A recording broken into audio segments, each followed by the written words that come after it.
Let me paint you a picture. You're 74 years old, you feel great, you're sleeping well, your energy is decent, you're doing things you enjoy, you go in for your annual physical routine, nothing special. Your doctor glances at your chart and says, you know what, let's run a few tests just to be safe. 6 weeks later, you're sitting in a surgeon's office, not because anything was wrong with you, but because those just to be safe tests found something, and that something set off a chain of events that your body 74 was not equipped to handle. And now the life you were quietly enjoying, it looks very different.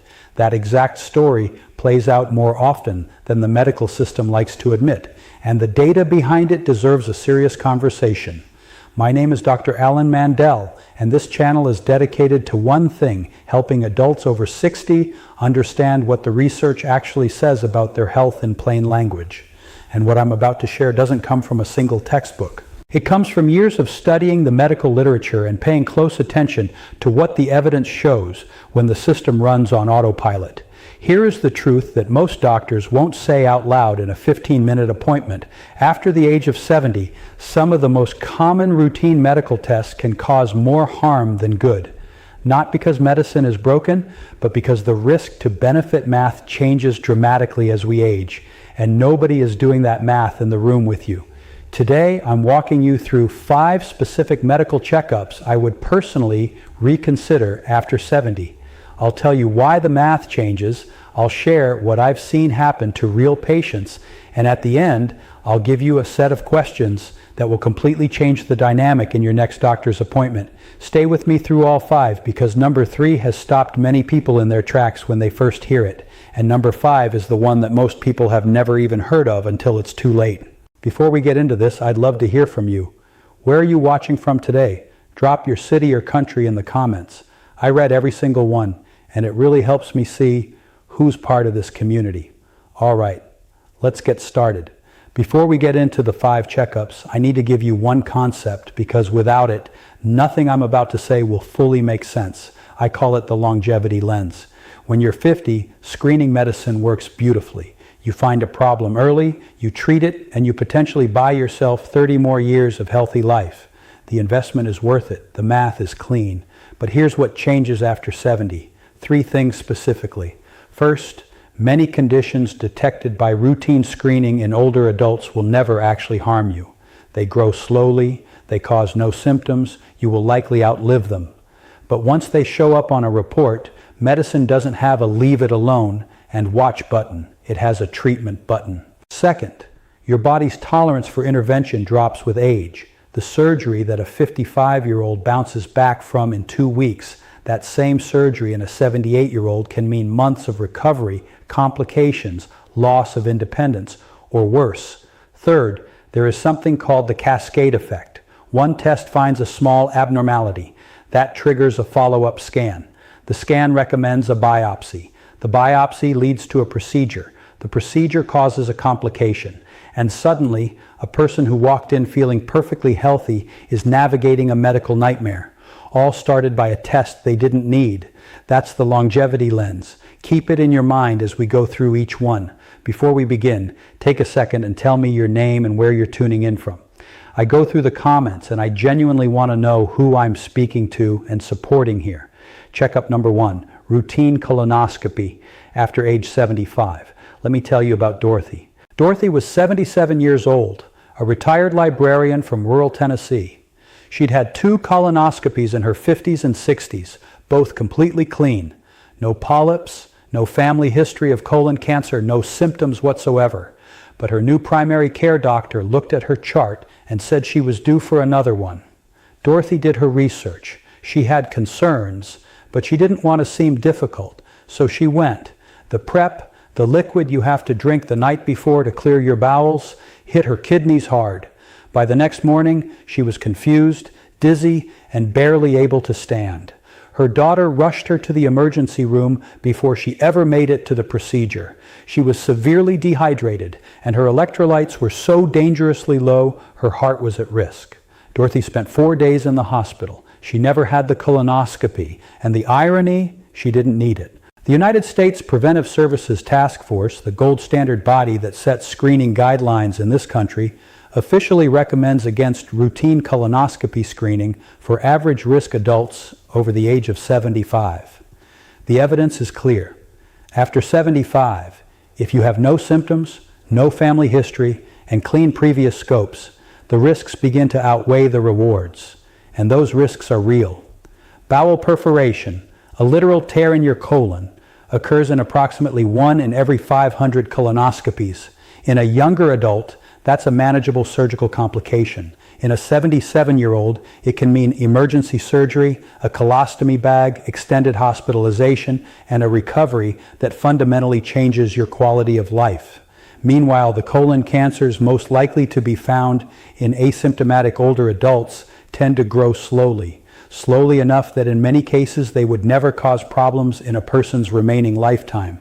What to do instead? Ask your doctor about a non-invasive stool-based test like the Cologuard or annual FIT test. These can flag genuine warning signs without the procedural risks. And if you do have symptoms, blood in your stool, unexplained changes in bowel habits that changes the equation entirely, see your doctor. Checkup number 2, aggressive PSA prostate testing and annual mammography for low-risk patients. Let me be very precise here because this topic deserves nuance. I am not saying never check for cancer. Cancer screening has saved millions of lives and it can absolutely save yours.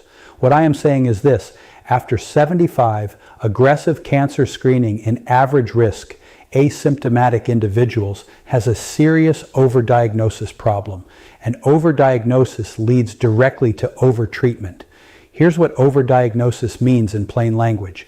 Imaging technology today is so sensitive that it can detect cancers that are, biologically speaking, barely awake. Tiny, slow-growing tumors that, left alone, would never spread, never cause a symptom, and never shorten your life. You would die with them, not from them. But the moment a radiologist writes the word malignancy on a report, the clinical machine turns on.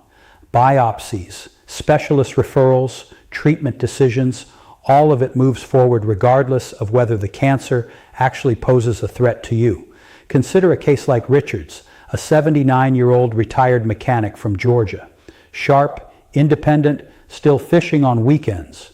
Routine PSA came back slightly elevated. Biopsy confirmed a low-grade, slow-moving prostate cancer. His urologist recommended radiation therapy.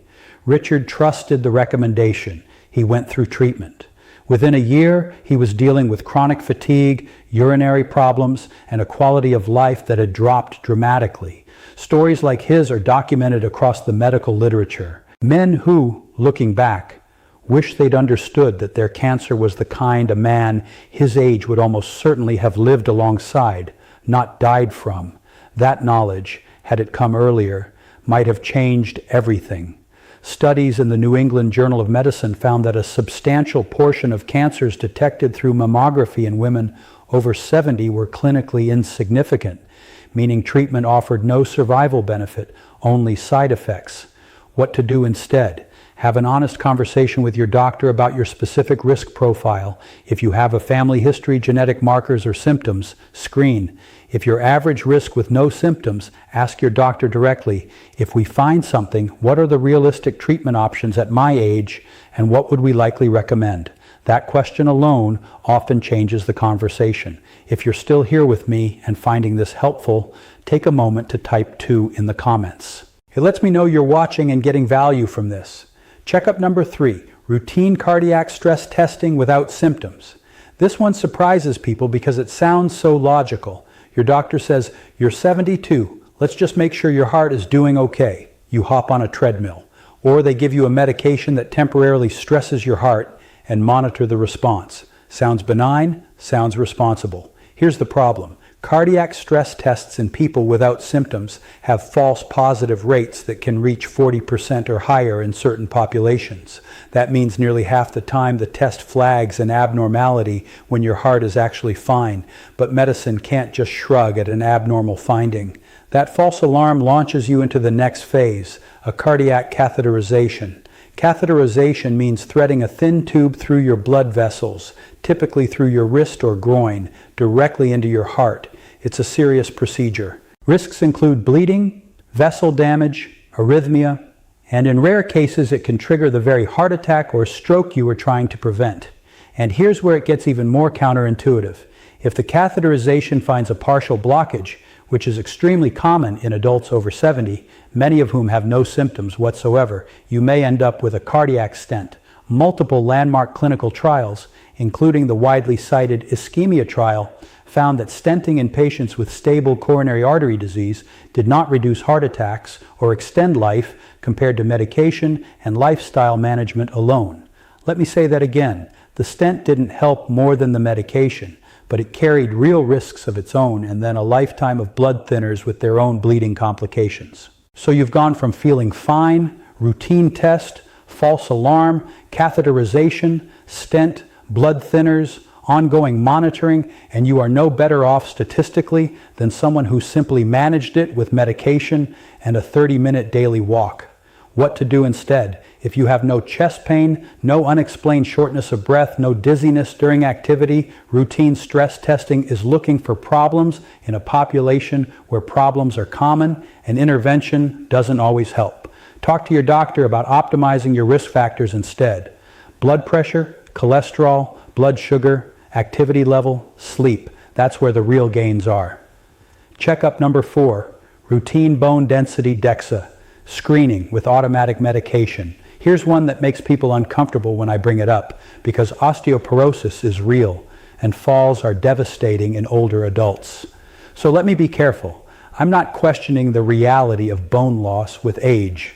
I'm questioning the automatic pipeline that often follows a DEXA scan result in patients over 75. A DEXA scan detects low bone density.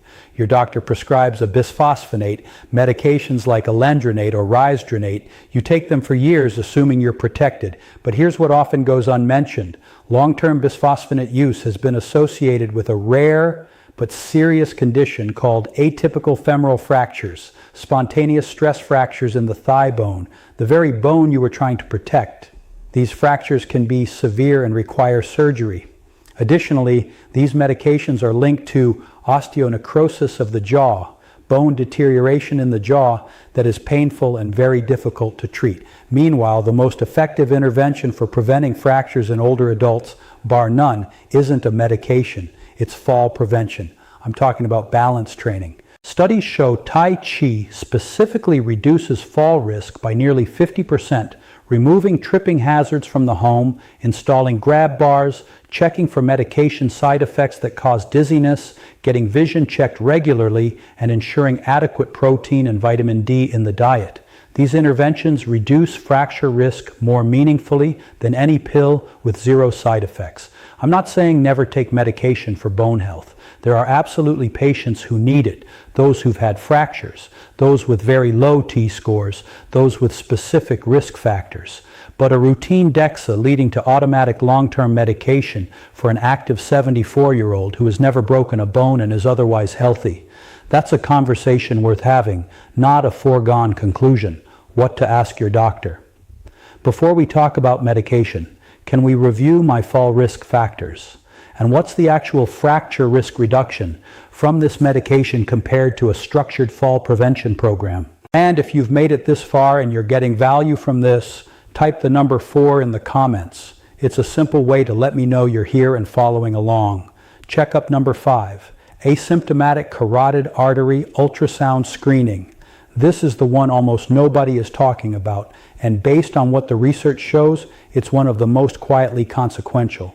A carotid artery ultrasound checks the large blood vessels in your neck that carry blood to your brain. The idea is simple. If we find a significant blockage, we can surgically clean it out and reduce your stroke risk. Logical, right? The reality is far more complicated, and for asymptomatic patients, far more dangerous than it sounds. Here's the key fact. The surgical procedure used to treat a carotid blockage, called a carotid endarterectomy, carries a 2 to 3% risk of causing a stroke during or immediately after the procedure. In older adults, especially those with other health conditions, that risk is higher. The United States Preventive Services Task Force explicitly recommends against routine carotid artery screening in adults who have no symptoms, no mini strokes, no vision loss episodes, no neurological symptoms. Their analysis found that in asymptomatic people, the risk of surgical harm outweighs the benefit. Here's why. Many people over 70 have some degree of narrowing in their carotid arteries. That narrowing has often been there for years, stable, silent, not causing any problems.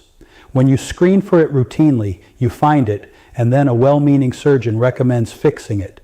But the surgery to fix a blockage that was never causing symptoms can, and sometimes does, dislodge a tiny piece of plaque that travels directly to the brain. I'm not going to walk through a single case study for this one because the documented outcomes are too significant to reduce to one anecdote. The medical literature shows people walking into a routine screening appointment and leaving on a completely different trajectory than they ever imagined, not because of the blockage that was found, but because of the intervention that followed. What to do instead? If you have no symptoms of stroke or TIA, no sudden vision changes, no facial drooping, no arm weakness, no sudden severe headache, then routine carotid ultrasound is generally not recommended.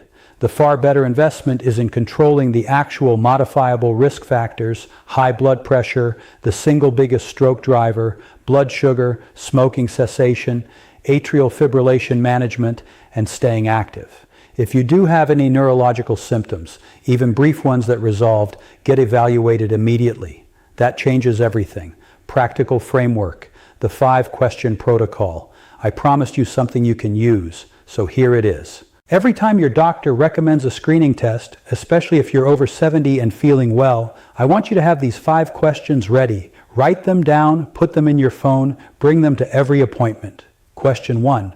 What is the false positive rate of this test in people my age? This tells you how likely the test is to trigger unnecessary follow-up procedures, even if nothing is actually wrong. Question 2. If this test finds something, what are the realistic treatment options for someone my age and health status? This forces the conversation toward outcomes, not just findings. Question 3. What is the procedural risk of any treatment we'd likely pursue? This is the question most people never think to ask. Every procedure has a risk. You deserve to know it up front. Question 4. What happens if we monitor this instead of treating it? For many conditions found in older adults, watchful waiting with regular monitoring is a legitimate and often superior option. Question 5. What is the most effective non-invasive intervention for this condition? Because very often, as with bone health, heart health, and stroke prevention, lifestyle and medication outperform procedural intervention with far less risk. Any good physician will welcome these questions. They will respect you more for asking them. And if your doctor dismisses these questions or makes you feel difficult for raising them, that's important information about whether that doctor is the right fit for you. I want to close with this. There is a difference between medicine that finds things and medicine that helps you live well. After 70, the goal of your health care shouldn't be to generate findings. It should be to protect and extend your quality of life, your independence, your energy, your ability to do what matters to you. The best physicians I've ever known understand that doing less sometimes takes more wisdom than doing more. That recommending watchful waiting requires more courage than ordering another scan. You have the right to know what a test is looking for. You have the right to know what happens if something is found. You have the right to ask whether a finding would actually be treated and whether that treatment would genuinely improve your life. Medicine has given us incredible tools, but tools are only helpful when they're used in the right context, at the right time, for the right person. You are that person, and you deserve a healthcare experience that is built around your goals, your values, and your body, not around a checklist. If this video gave you a new way to think about your health after 70, please subscribe. I make videos like this every week, practical, evidence-based, and honest, to help you take control of your health in the years that matter most. And leave a comment below. Have you ever had a routine test that led somewhere you didn't expect? Your experience might be exactly what someone else needs to hear before their next appointment. Take care of yourselves. I'll see you in the next one.